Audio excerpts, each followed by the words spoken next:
أصدقائي، اربطوا حزام الأمان. فقصتنا لليوم أرعب قصة سمعتها بكل حياتي، وصاحبة القصة بتأكد إنها حقيقية وصارت معها شخصيا. إذا هي أول مرة بتشوف قناتي، أنا أميمة، محتوايا قصص رعب حقيقية حدثت مع متابعين. إذا قلبك قوي وبتحب القصص أو عندك قصة حابب إني أحكيها فاشترك بالقناة، ولا تتردد تتواصل معي على إنستغرامي، راح أترك لكم إياه بالوصف. حطوا السماعات وجيبوا شي تشربوه لتسمعوا أرعب قصة ممكن إنها تحصل مع أي شخص فيكم.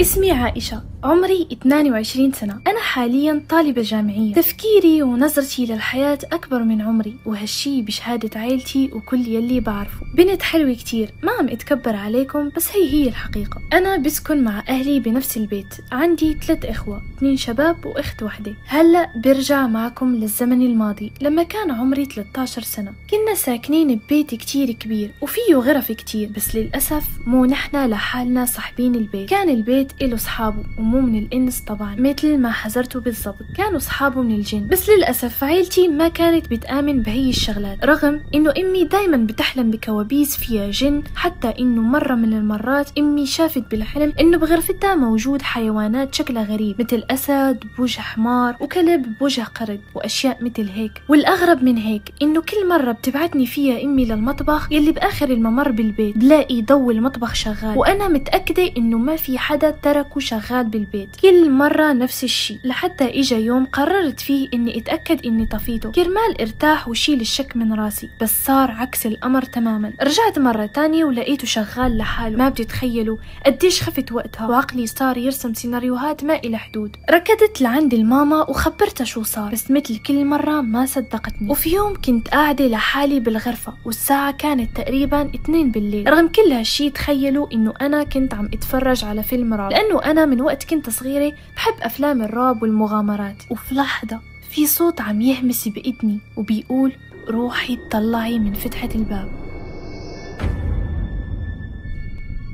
باب غرفتي كان مقفول، وفي عندي فتحة صغيرة بالباب شوف فيها مين إجا لغرفتي قبل ما افتح. وبصراحة ما بعرف وقتها شو اللي خلاني أقوم من مكاني وروح لأطلع من هديك الفتحة. ما بتتخيلوا شو شفت وقتها. شفت عين عم تطلع كمان من الفتحة في الجهة الثانية من الباب. بحلف لكم إني ما بكذب، وإنه الشي اللي عم قوله أنا يلي شفته بعيوني، ومتأكدة إنه ما كنت عم أتخيل، لأنه هديك العين كان بقبوها بني ورموشها طوال كتير وبتخوف. انصعقت بمكاني، ومن الخوف ركضت جوا الغطا وتجمدت لحتى طلع ضوء الصبح. بعدها نمت. ومثل كل مرة أهلي ما صدقوني أبدا، وقالوا إنه أنا عم أتخيل وعم هلوس. بس تعرفوا إنه حتى أختي الصغيرة يلي أصغر مني ب4 سنين في ليلة من الليالي كانت طالعة من الحمام، وفجأة بتشوف شخص عم يراقبها من غرفة بعيدة. هديك الغرفة لحالها بتخوف، وما حدا منا كان بيفوت عليها. والشي يلي شافته أختي بتقول إنه ما عنده ملامح، يعني كأنه ظل. في اللحظة يلي شافته أختي صرخت بأعلى صوتها، ونحنا كنا نايمين وقتها فصحينا على صراخها. لقيناها عم ترجف وعم تطلع لهديك الغرفة. أبي كان بيظن إنه حرامي، فحمل عصاية وراح لحتى يمسكه، بس شغل الضوء انصدم إنه ما في أي حدا بالغرفة. وللمرة المليون أهلي ما صدقوا هالشي، بس أنا الوحيد يلي صدقتها، وحسيت بخوف أكبر لأنه الموضوع صار عم يزيد أكتر وأكتر. الحمد لله بنينا بيت تاني وانتقلنا عليه، بس ما بنكر انه كتير افتقدت لبيتي هداك، رغم كل شي عشته الا انه فيه ذكريات طفولتي وذكريات حلوة. وحتى انه عتبة هداك البيت كانت خير علينا، كنا مرتاحين ماديا فيها، كنا عايشين افضل عيشة والله. بس انتقلنا للبيت الجديد حاولت اني اتأقلم فيه. نسيت ما خبرتكم، بيتنا القديم كنا مأجرين الشقة يلي فوق للخالة ألما، كان عندها بنت اسمها ريما، وكانت صديقة طفولتي، ولسه لهلا ما انقطع التواصل بيننا ابدا. هي كمان عاشت أشياء مرعبة بهداك البيت، حتى إنها خبرتني إنه في ليلة كانت نايمة وبتحس كأنه في حدا عم يسحب الغطا عليها، وإنه في شي عم يلمس إجريها. كانت راح تموت من الخوف، بس في لحظة كل شي وقف وما عاد حسيت بشي. صراحة هداك البيت غريب، في شي مو مفهوم، وللأمانة في قدامه واد كبير. يا ترى الواد إله علاقة بشي اللي كان عم يصير معنا؟ ما بعرف. المهم خلونا نرجع لبيتنا الجديد. بيتنا الجديد كان كتير طبيعي وعايشين فيه مرتاحين. أنا بنت كتير بعشق الميك اب، أو فيكم تقولوا هوايتي المفضلة، بس ما بعرف ليش بختار بس الليل. بحب اتمكيج بالليل والبس قصير واتشيك، بعدها بنام مثل ما أنا، طبعا قبل ما يصير معي الشي يلي دمر لي كل حياتي لولا لطف الله. في ليلة وأنا نايمة بالصالون فتحت عيوني وطلعت بالساعة بلاقي صارت 3 بالليل. فكرت إنه خلص مادام فقت خليني ضل صحيانة لصلي الفجر، بعدها برجع بنام. فجأة غمضت عيوني ودرت للناحية التانية، بلاقي إيدي كتير قوية دفشتني لو قعدت، وصوت خطوات كتير سريعة كأنه حدا هرب. شفت ناحية الصوت، وهون كانت بداية أول مشهد رعب بهديك الليلة وبهداك البيت. في ظل أو يمكن خيال لطفل صغير عم يتطلع فيني بعيون بتخوف. هون أنا انصعقت من الخوف، تجمدت مكاني عم حاول أقرأ قرآن ولا صورة إجت ببالي، وبعدها عم نادي بابا بصوت عم يرجف وقدراني صرخ. للأمانة أصدقائي كان عمري وقتها 18 سنة، فإجا بابا أخدني ونيمني حده، ومثل كل مرة ما صدقوني، بس لأنه شافني خايفة كتير قرر يبعتني لصديقه، كان شيخ كتير محترم وجارنا بنفس الوقت. وفعلا بس طلع الضوء رحت لعنده، حكيت له القصة كاملة وخبرته إنه دايما بحس بنفس حد وبحلم بكوابيس كتير سيئة. فالشيخ صار يقرأ علي قرآن، والحمد لله قال إنه ما فيني مس، بس الشي اللي عم يصير معي إنه في جن عاشق للأسف عم يحاول يتلبسني، بس لسه ما لقى الفرصة المناسبة ولسه عم يحاول. أعطاني ورقة مكتوب فيها قرآن ومي فيها رقية، قال لي إنه لازم أشرب منها وأغسل وشي فيها، وكمان رشها بكل البيت وبالأخص غرفتي، وقال لي حافظي على صلواتك وأذكارك وإن شاء الله رح يختفي. وفعلا عملت مثل ما قال بالضبط، ونمت نوم كتير حلوة هديك الليل وكنت مرتاحة على الآخر. بس الصدمة هي لما فقت الصبح واتطلعت على المراية، عيوني كانوا منفوخين وحواليهم لون أزرق. كيف صار هيك ما بعرف، أنا بظن إنه هاد كان انتقام من هداك الجن العاشق، بس للأمانة ماني متأكدة. من هداك الوقت لليوم وأنا متعلقة بصلاتي والحمد لله، بس الأحلام اللي كنت عم شوفها بعد هديك الحادثة كتير غريبة، مثل إنه في مرة حلمت إني ماسكة قرآني وفي 5 ستات منقبات جنيات عم يدوروا علي بالبيت، أنا عم شوفهم بس هن ما عم يشوفوني. ومرت الأيام ورجعت حلمت بنفس الستات المنقبات واقفين فوق راسي كلهم، وأنا نايمة بتختي وعم يهمسوا بكلمات غريبة، وحدي موجود دمية مرعبة ما إلى رجلين، شعرها أصفر وقصير وعليها رموز وكتابات غريبة، وعينيها كأنن حاطين عليها كحل. وقفت من مكاني وعم قول انتو مين وشو عم تعملوا هون، بس هنن ما عم يشوفوني ولا عم يردوا علي. ومن قوة قلبي في هداك الحلم وقفت وضليت عم اقرأ قرآن. فجأة اختفوا كلهم، بس الدمية ما اختفت، ضليت عم اقرأ واقرأ. فجأة الدمية طلعت فيني ووقعت على الأرض كأنه في حدا دفشها. بهديك اللحظة أنا فقت بقوة، كلي عرق ونفسي مقطوع، ما ممكن أحلم بهي الأحلام هيك عادي، وهالشي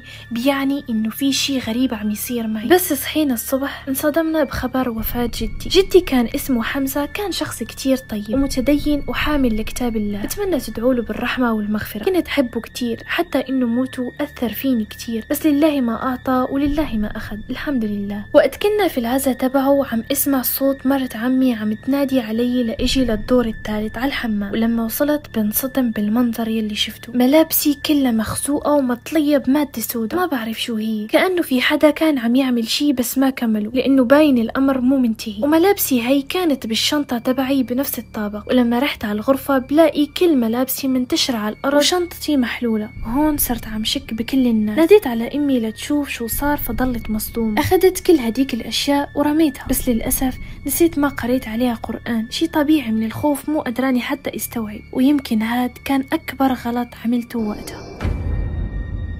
بعد أسبوع رجعنا على البيت ورجعنا للأيام العادية مثل ما كانت بالضبط، بس صرت كتير كسولة، ما بحب أدرس ولا روح على المدرسة، مع العلم كنت كتير شاطرة، صرت بنسى كتير وحياتي صارت من سيء لأسوأ، عم شوف حالي بدي أدرس بس مو قدراني، شعوري كتير سيء. وقتها ما بعرف إذا كان هالشي له علاقة بالشي اللي صار معي أو لا. ومرت الأيام، وفي يوم وأنا عم أحكي مع جارتنا يلي كانت مرة متزوجة، كنت عم أحكي لها وأشكي لها كل شي صار معي، فخبرتني إن فيها تساعدني ورح تعمل لي خلطة مرتبطة بالرقية. قالت لي إنه فيها حنة وورد وما بعرف شو الأشياء التانية، بس لازم إني استخدمها لما أخذ دوش. بس وصتني هداك المي ما لازم يروح بمجرى المياه لأنه فيه قرآن وعيب. عملت مثل ما قالت بالضبط، وأخذت هداك المي يلي استخدمته وسقيت به شجرة كانت قدام بيتنا. باليوم يلي بعده اختفت جارتنا، مع العلم إنه هالعلاج لازم يستمر 3 أيام. فرحت لعندها لأسألها ليش اختفت، بس اطلعت علي وشها صار أصفر وصارت عم ترجف حتى إنها طردتني. ضليت عم اترجى فيها تفهمني شو صار. قالت لي اجت عندي مرة بالحلم وهي منقبة، وهددتها 3 مرات بصوت كتير بيخوف إنه آخر مرة تعملي يلي عملتيه. ما تتخيلوا أصدقائي بلحظتها قديش خفت، بس مسكت حالي وفهمت إنه هالخلطة هي الحل، ولازم اقنع جارتنا تعملها لإلي مرة تانية. خبرتها إنه مجرد حلم ولازم ما يهمها الأمر، هي مرة متدينة وأكيد ما رح يصير لها شي. وضليت هيك لأقنعتها. اجت آخر ليلة بالعلاج وكمان هي المرة الجارة اختفت، وأنا هون قلت أكيد صار شي كبير هالمرة. بعت لها اختي الصغيرة لتنادي عليها بس طردتها. قالت لي اختي انها كانت كتير خايفة ورفضت رفض قطعي انها تجي لعندي، وكانت عم تحكي بخوف انه اجوا لعندها. حاولت اختي تفهم مين هني، فخبرتها انه في 5 قطط سودا اجت لبيتها وعم يصرخوا بصوت كتير غريب ومخيف، وفي قطة من القطط صارت تخربش بقوة عباب بيتها حتى انها ما نامت كل الليل من الخوف. هالشي اصدقائي ما كان حلم، لا كان حقيقة. فصراحة كتير زعلت عليها. انا ما عاد حسيت بخوف ابدا، يمكن تقولوا تعودت، حتى اني بنام لحالي صلي صلاتي وبنام، ما عاد شي بيهمني. بسمع اصوات وخطوات ولا شي فيني بيتحرك، كأنه قلبي مات. وما عاد كملت هديك الخلطة، خلص تعبت وتركت كل شي. اخر شي صار معي اصدقائي كان الاسبوع يلي راح. للاسف صار عمري 22 سنة ولساتني مثل ما انا. بهداك اليوم في الاسبوع يلي فات البابا جاب معه بنت بنفس عمري للبيت بخصوص عمل، وضلت ايام عنا. وفي ليلة ونحن عم ندردش سوا طلعت فيني بنظرة غريبة وبتخوف. قالت لي انا في عندي علامة بايدي تثبت اني شخص مطلوب عند الجن. هي العلامة بتكون بس عند ناس كتير قليلين بالعالم. قالت لي لازم اشتري المسك الاسود وكل ليلة حط منه على وشي وشعري، فهو بيهرب الجن والشياطين. بحثت عن الامر وفعلا كان كلامه صحيح، بس بسبب هي النصيحة البنت صار معها شي خلاها تهرب من البيت وما قدرت تضل معي اكتر. بهديك الليلة اللي كنا سهرانين فيها نامت البنت جنبي، والصبح فاقت عيونها حمر، واول شي قالت لي الناس يلي حواليكي سيئين كتير. انا انصدمت من كلامها. قالت لي انه شافت بالحلم مرة لابسة نقاب كان بدها تجلس حدا بالقطار، بس هي ما كان بدها، فصارت المرة تصرخ وتقول رح انتقم منك عالشي اللي قلتيه لعائشة. وبهداك اليوم راحت البنت وما عاد شفتها مرة تانية. انا بس بدي افهم مين هدول الناس وشو عملت لهم لحتى يعملوا لي هيك ويدمروا لي حياتي. مين هدول الستات المنقبات يلي ما بيخلوا حدا يقرب مني. المهم أصدقائي، هالشي اللي حكيته ما هو إلا شوي من كتير إشياء صارت معي ولسه عم تصير، والأحداث لساتها مستمرة. هي القصة لسه ما انتهت هون. بعرف إنه في كتير أسئلة ببالكم مثل ما هي ببالي، بس بوعدكم لما لاقي الأجوبة وصير تمام رح أرجع خبركم شو صار معي بالضبط. ادعولي لاقي جواب، وادعولي أتخلص من ولاد الحرام يلي عم يدمروا لي حياتي. وإذا حدا فيكم عنده حل إلي فخبروني فيه ولا تبخلوا علي، لأني لساتني عم عاني والحمد لله. لا تنسوا أصدقائي صلوا على حبيبنا المصطفى عليه أفضل الصلاة والسلام.